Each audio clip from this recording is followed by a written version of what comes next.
Hello, I'm ShieldWar100 and welcome to my channel for a special feature on a neat little wargame I've been introduced to, which goes by the name of DAK Attack. The DAK in the title stands for Der Afrika Korps, the name for the Axis military in the North African theatre of World War II. In this game, however, it is the DAK who are being attacked, as it follows the exploits of the Long Range Desert Group, a small allied unit specialising in missions deep behind enemy lines. The real-life accomplishments of this unit are the stuff of adventure books and commando comics themselves, so one would hope that a wargame based upon them would be similarly tense and exciting. Let's see, shall we? Before I get in too deep, there are some cliff notes I've compiled to really cut to the core of what this game sets out to do. This should immediately help you grasp whether or not it's what you might be looking for in a rule set.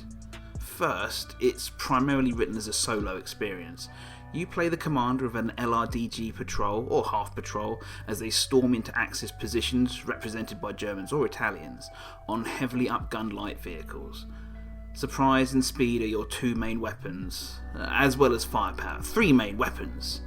For the Axis part, as a defender, almost all of the choices can be made by the simple AI within the core rules, and even the deployment of their sentries is dealt with by a simple card-based deployment system.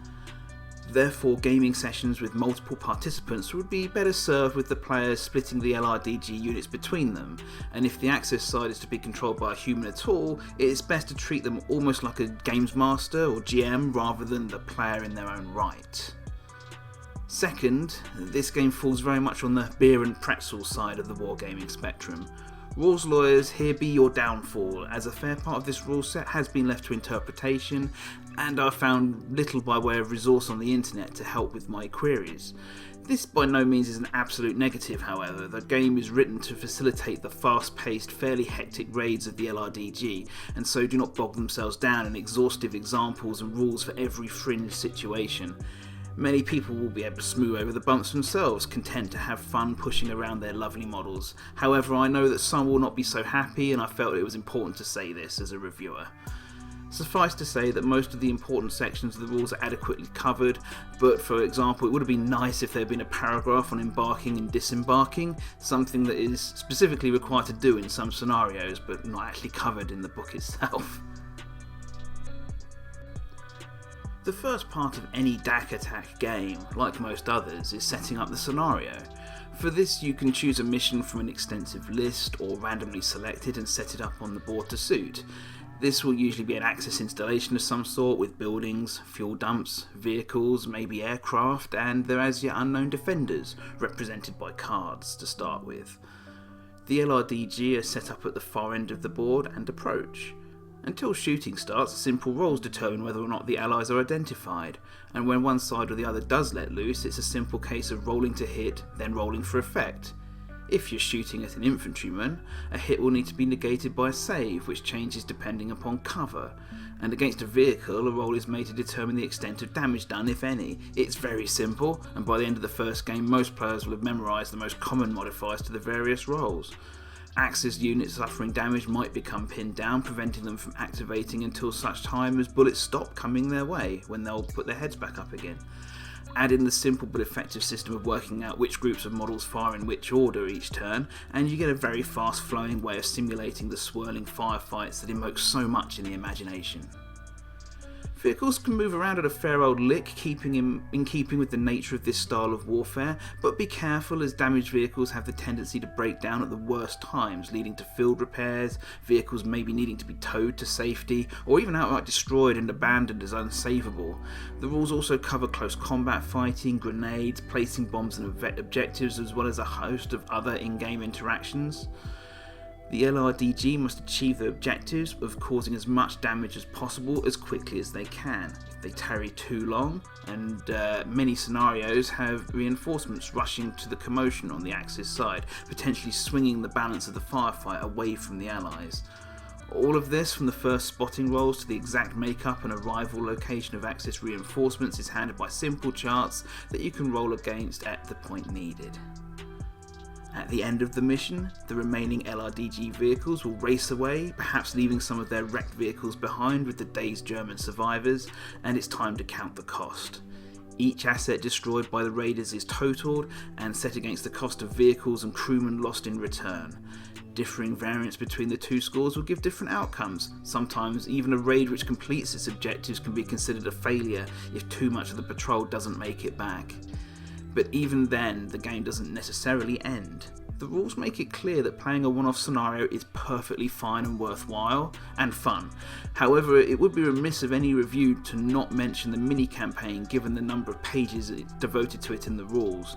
Just as in the real raids of this fascinating unit, after conducting their mission, be it violent or reconnaissance in nature, there would be days of driving back to Allied lines. Enemy forces would be hunting them by land and by air, and there would also be rising opportunities for acts of piracy against unwary Axis units and positions. The accompanying card pack to this rule set gives you all of this by the simple expedient of drawing a card for each day's journey and reading the accompanying entry in the rulebook. There's enough variety in results to make each raid feel unique, and of course you can always try to beat your last high score if you're feeling lucky by embarking on more and more attacks. From much play with various groups of people, as well as some dedicated solo experience on my own in my games room, I really enjoy this rule set. The main area in which this becomes a game, in that where the rules give you a meaningful choice to make, does not so much come from picking which enemies to shoot or which objective to attack first, although those certainly do play a part. No, I'd say that this can be filed under the heading of a push your luck type of game. I've seen this concept in board games, card games and dice games absolutely, but not so much in miniatures wargaming. From the very beginning of a scenario, as an LRGG commander, you are wondering if you should drive closer to the enemy position to get better shots at defenders and reduce fire before you assault objectives, knowing that doing so increases the chances that you will be spotted and lose the initiative altogether.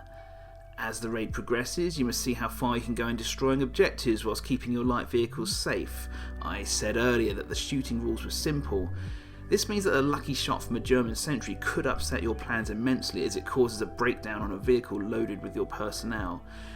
The ever-present danger of damage that could cripple your patrol means that a game can turn on its head even when you thought yourself coasting to victory.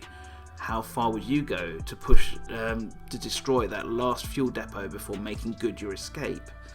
It's this kind of thing that stops DAK Attack from becoming tedious, and then you expand this out not across the initial raid but also the journey home in its entirety, and you have some very tense moments. Overall, I have very much enjoyed my time playing DAK Attack. It's fast, enjoyable, and no scenario ever feels like it drags. You can play out a couple of scenarios in an evening with players that have never seen the rules before. The personal nature of the game, with every model being a valued resource, leads to some really great storytelling moments. I'll leave you by describing a raid I saw only recently when showing this rule set off to a friend. The LRDG needed to raid a small airbase and destroy as much as possible, principally the aircraft that would need bombs to be placed upon them just to make sure. The approach was cautious at first, then at the last minute a surge of speed as disguise would not serve its purpose forever. Bullets spattered into positions likely housing German soldiers, however return fire from a machine gun nest hit the patrol lead jeep. In a terrible fluke, this killed not only the driver of the vehicle but also the patrol commander. The mission continued as an LRDG vehicle crashed through the gate to the airfield and men leapt off to attach bombs. Meanwhile, the firefight turned vicious as the defenders refused to yield to the steady stream of fire from the Allies and gave back as good as they got. Damage began accruing on the light trucks and desperation began to raise its head. Just as the last charge was set on a timer, a burst of LMG fire immobilised the LRDG vehicle that had crashed into the airfield, leaving its crew on foot to escape the firefight. In order to cover their comrades, the LRDG outside moved to a very short range to finally silence the LMG emplacement. 3 of the 4 escaping crewmen managed to reach other vehicles and escape. However, the last man, too far away, was last seen charging a building containing an LMG with his submachine gun. The remaining vehicles in the patrol dropped off a spare crewman to drive the patrol lead jeep, which had become crewless, and their battered convoy limped to the safety of the darkness.